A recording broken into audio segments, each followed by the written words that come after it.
लोकसभा निवडणुकांचं बिगुल कोणत्याही क्षणी वाजू शकतं। निवडणुकांच्या तारखा जाहीर होऊन आचारसंहिता लागू होण्याआधी भाजप सरकारने केंद्र आणि राज्यात भूमिपूजन, उद्घाटन आणि घोषणांच्या कार्यक्रमांचा धडाकाच लावलाय। निवडणूक आयोगाच्या बैठकीआधी राज्यातील फडणवीस सरकारने मंत्रिमंडळाच्या 2 बैठका आयोजित केल्या। त्यातल्या पहिल्या बैठकीत तर वेगवान कामगिरी करत तब्बल 58 GR काढत सर्वांनाच आश्चर्याचा धक्का दिलाय। तसंच उद्याही मुख्यमंत्र्यांनी कॅबिनेटची बैठक बोलवल्याची माहिती मिळते। यातही अनेक मोठे निर्णय घेतले जाण्याची शक्यता आहे। निवडणुकीआधी मतदारांवर प्रभाव पडण्यासाठी ही फडणवीस सरकारची निर्णय घाई सुरू झाली आहे। याच निर्णय घाईवरून विरोधकांनीही फडणवीस सरकारवर निशाणा साधलाय।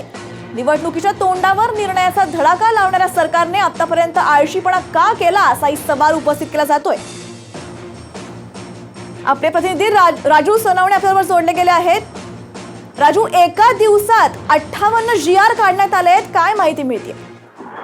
पाहता आपण आचारसंहितेला काही दिवस उरलेले आहे आणि त्याआधी सरकारची जी आहे ती मोठ्या प्रमाणावरती घाई सुरू झालेली आहे। अनेक उद्घाटन होतात आणि त्याचसोबत जे आहे ते GR सुद्धा काढले असतात। काल एका दिवसामध्ये तब्बल 58 GR काढलेले आपल्याला पाहायला मिळतात।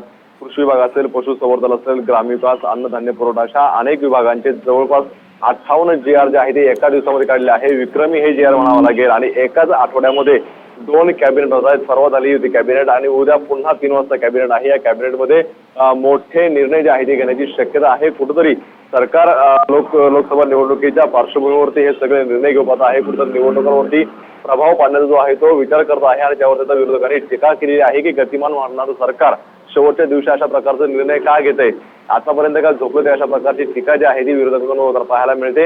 एकूण पहिल्यांदा 58 GR निघाले आहेत आणि उद्या सुद्धा अनेक महत्त्वाचे निर्णय होण्याची शक्यता आहे।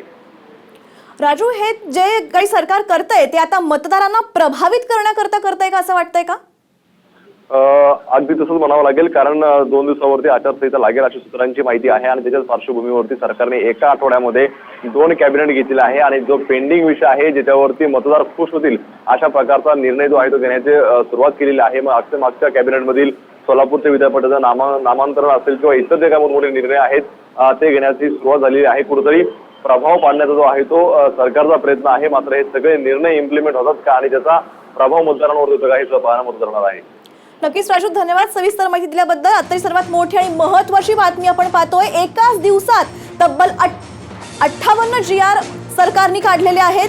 कॅबिनेट मीटिंग मध्ये शासनाचा हा धडाका पाहायला मिळतोय। एकाच दिवसात तब्बल 58 GR काढण्यात आलेत। आचारसंहितेआधी फडणवीसांचं हे गतिमान कारभार मानला जातोय। एकाच दिवसात तब्बल 58 GR काढले गेलेत। निवडणुकीच्या तोंडावर आता सरकारने हा मोठा निर्णय घेतलेला आहे।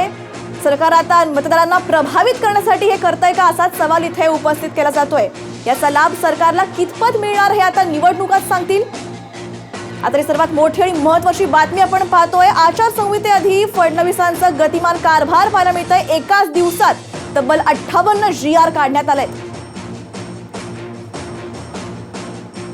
दरम्यान उद्या देखील कॅबिनेटची बैठक होणार आहे, त्यामुळे उद्या देखील काही महत्त्वाचे मुद्दे उपस्थित करण्याची शक्यता आहे।